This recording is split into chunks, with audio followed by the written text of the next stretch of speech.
Hello दोस्तों, स्वागत है आप सभी का वैल्यू इन्वेस्टर यूट्यूब चैनल के ऊपर। बात करेंगे इस वीडियो में Indian railway finance corporation limited के शेयर के ऊपर। अब देखिए इंपॉर्टेंट पॉइंट क्या है, क्या आईआरएफसी का शेयर दोबारा से आपको ऑल टाइम हाई पर देखने को मिल सकता है, 229 रुपये पर देखने को मिल सकता है, इसके ऊपर बात करेंगे। और दोस्तों, जो रिकॉर्ड ब्रेकिंग रेलवे बजट आया है उस वजह से क्या आईआरएफसी के शेयर के अंदर दोबारा से आपको 2024 वाली रैली यहाँ पर देखने को मिलेगी या नहीं, उसके ऊपर बात करेंगे। बिल्कुल फैक्ट मैं आपको बताऊंगा, फंडामेंटल मैं आपको बताऊंगा कि 2024 की तेज़ी के पीछे के फंडामेंटल क्या थे और क्या 2026 में वो चीज़ें आपको रिपीट होती हुई देखने को मिल सकती है या नहीं, इस वीडियो में जानेंगे। सबसे पहले यहाँ पर आप देख सकते हो कि आईआरएफसी को लेकर या पूरे रेलवे बजट को लेकर बहुत ही अच्छी खबर आई। आप देख सकते हो यहाँ पर जो एक टोटल आउटले है वो है 2,78,000 करोड़ का, और आपका जो हिस्टोरिक कैपेक्स है वो है 2,93,000 करोड़ का। अब इसमें लोग काफ़ी कन्फ्यूजन होते हैं। देखिए, जो रियल बजट है वो है 2,78,000 करोड़ का, और ये जो केपेक्स है ना, इसमें दोस्तों ऐड होता है कितना, एक्स्ट्रा बजटरी रिसोर्सेज, जिसको हम कहते हैं एक्स्ट्रा बजटरी रिसोर्सेज, ईबीआर इसमें ऐड होता है। तो यहाँ पर इसके अंदर जो मेन डिफरेंस है 2,78,000 करोड़ और 2,93,000 करोड़ में जो डिफरेंस है वो है 15,000 करोड़ का। 15,000 करोड़ का डिफरेंस है, यानी जो केपेक्स है वो 15,000 करोड़ ज़्यादा है आउटले से। जो टोटल बजट आउटले है उससे 15,000 करोड़ ज़्यादा है।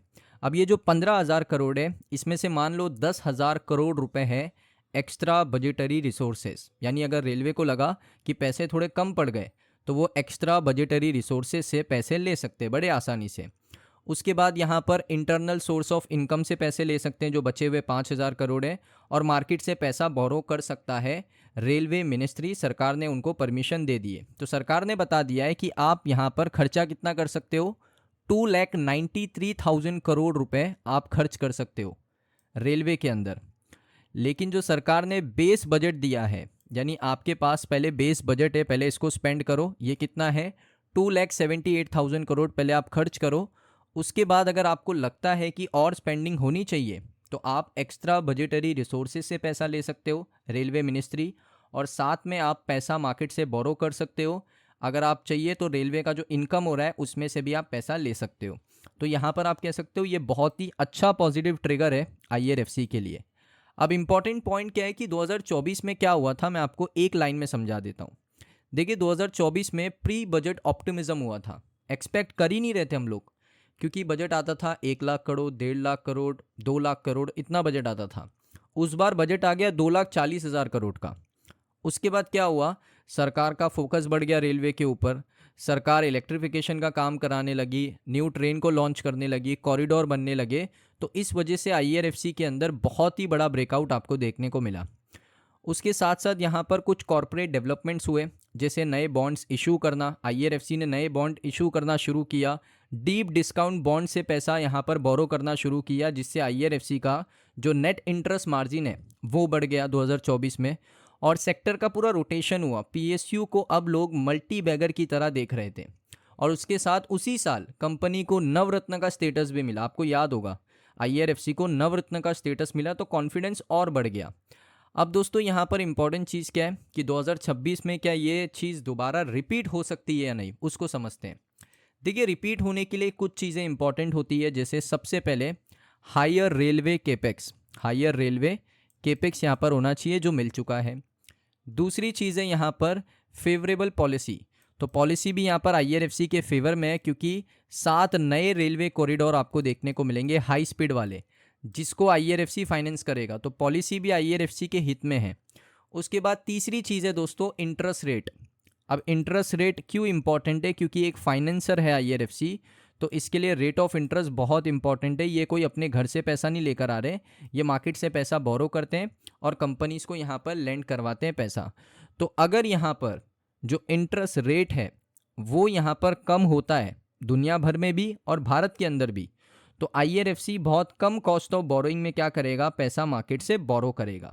जैसे फॉर एन एग्जांपल मैं लेता हूँ, यहाँ पर अगर आईआरएफसी को 100 करोड़ रुपए चाहिए, 100 करोड़ चाहिए, और मार्केट के अंदर इंटरेस्ट रेट कट हो चुका है, आरबीआई ने इंटरेस्ट रेट को कट किया, तो क्या होगा पता है, जो इंटरेस्ट रेट पहले 7% था, वो इंटरेस्ट रेट होगा 5% कट करने के बाद। ये मैं एग्जांपल के लिए ले रहा हूँ, कोई एक्चुअल नंबर नहीं है। 7% से 5% हो गया, तो IRFC का जो कॉस्ट ऑफ बोरोइंग है, यानी पैसा बोरो करने के लिए जो रेट पे करना पड़ता है, इंटरेस्ट रेट पे करना पड़ता है, वो कम हो गया।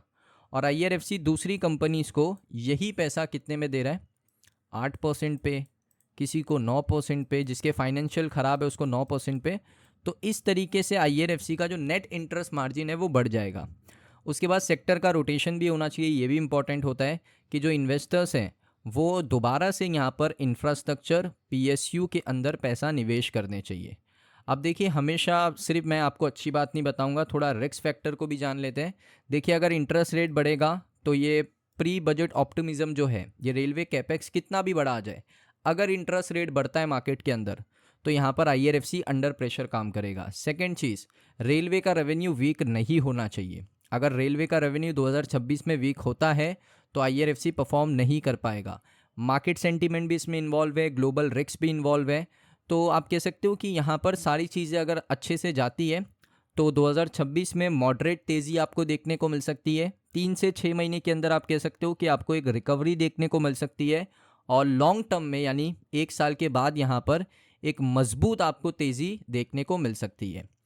अब यहाँ पर दोस्तों इंपॉर्टेंट चीज़ क्या है, लोग कहते हैं वैल्यूएशन कंसर्न है, वैल्यूएशन कंसर्न है। देखिए, वैल्यूएशन कंसर्न अभी नहीं है, वैल्यूएशन कंसर्न था 2024 में।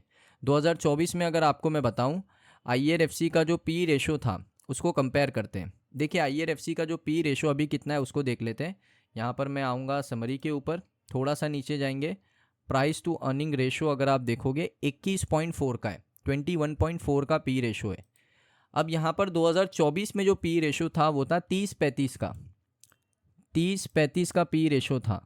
तो वैल्यूएशन कंसर्न पहले थे, अभी नहीं है। वैल्यूएशन कंसर्न पहले थे, 30-35 के P पे 2024 में काम कर रहा था, अभी नहीं है। प्राइस टू बुक वैल्यू 2024 में अगर आप देखोगे 3.8 से लेकर 4.6x तक था। तो वैल्यूएशन कंसर्न 2024 में, 26 में नहीं है। अभी दोस्तों वैल्यूएशन थोड़े सेटल हो चुके हैं, प्राइस टू बुक वैल्यू भी अगर आप देखोगे सेटल हो चुका है। तो इस वजह से यहाँ पर अभी क्या हो सकता है, अभी दोस्तों हमेशा से एक अच्छा क्वालिटी शेयर कैसे परफॉर्म करता है वो मैं आपको बता देता हूँ। देखिए, क्वालिटी शेयर जो होता है ना वो हमेशा कैसे परफॉर्म करता है, पहले एक रैली आती है, जो रैली आपको देखने को मिल चुकी है। यहाँ पर आप देखिए, ये रैली आई, एक रैली आती है, उसके बाद यहाँ पर थोड़ा रिटेस्ट करता है शेयर, एक सपोर्ट बना के रिटेस्ट करता है। फिर यहाँ पर क्या होता है, यहाँ से दोबारा ऊपर जाता है, फिर उसके बाद कंसोलिडेशन फेज शुरू होता है। कंसोलिडेशन फेज शुरू होने के बाद यहाँ पर शेयर में दोबारा से रैली आपको देखने को मिलती है। तो अभी चल रहा है कंसोलिडेशन फेज, ये जैसे ख़त्म होता है उसके बाद आपको रैली देखने को मिल सकती है, क्योंकि चीज़ें फेवर कर रही है।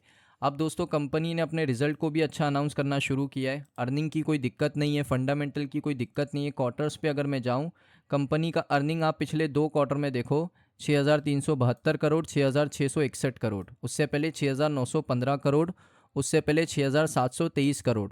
तो अर्निंग की कोई दिक्कत नहीं है। नेट प्रॉफिट की लोग कह रहे थे भाई नेट प्रॉफिट ग्रो नहीं कर रहा है, ग्रो नहीं कर रहा है, तो मैं आपको बता दूं, कंपनी ने पिछले 3 क्वार्टर से लगा लो, ये देखिए 1746 करोड़, 1777 करोड़, 1802 करोड़, पिछले 3 क्वार्टर से कंपनी ने डबल डिजिट में प्रॉफिट ग्रोथ करना शुरू कर दिया है।